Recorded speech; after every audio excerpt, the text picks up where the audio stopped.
ቤተክርስቲያን ለምን ኦልዲስ ትመስላለች? ተኛ ማንነታችንን በኤዲቲንግ በሚሸጥበት በዚህ ዘመን ጥንታዊቷ ቤተክርስቲያን ግን እውነቱን እንደጠበቀች አለች።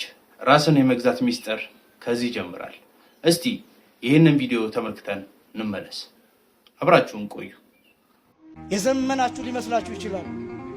ጥሩ ስልክ በተጠቀማችሁ ቁጥር ብዙዎቻችን ምንድነው የምናደርገው? ስልክ አንስተን ፎቶ አንስተን የራሳችን ፎቶ ሲያስጠላን የምናደርገው ምንድነው? ኢፌክት እንጨምርበታለን፣ ብራይትነስ እንጨምርበታለን፣ አንዳንድ ነገሮች እናደርግበታለን። ምን እንደሆነ ትርጉሙ ታውቃላችሁ? የእናንተን እውነት ትጠሉታላችሁ። የእናንተን እውነተኛ ነገር ትጠሉታላችሁ። የእናንተን እውነተኛ ነገር ኤዲት ታደርጉታላችሁ።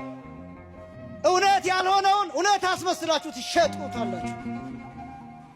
ወደ ባዶ ዓለም እንሄዳለን። ወደ ባዶ ዓለም፣ ወደ ባዶ ዓለም፣ ነፋስን መከተል፣ ጉምን መዝገን፣ ወደ ከንቱ ዓለም የሰለጠንን እየመሰለን እየጠፋን ነው። እግዚአብሔር ለሁላችንም ማስተዋልን ያድለን።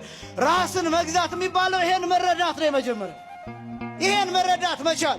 በቤተ ክርስቲያን ትምህርት ማህሌት የሚቆመው መሪ ጌታ ስልክ ማየት አይችልም። ቅዳሴ የሚቀድሰው ካህን ስልክ ማየት አይችልም። ጎግል ላይ ሰርች እያደረገ አይደለም የሚቀድሰው፣ በቀጥታ ነው የሚሳተፈው። የማያውቅ ከሆነ ቅዳሴ አይገባም። የማያውቅ ከሆነ ድምፅ ማጉሊያው አይሰጠውም። የማያውቅ ከሆነ ማህሌት አይቆምም። ይቺ ቤተክርስቲያን እውነቱን ተሸክማለች። ለዚህ ነው ለዓለም ኦልዲሽ የምትመስለው ቤተክርስቲያኗ፣ ያረጀች የምትመስለው።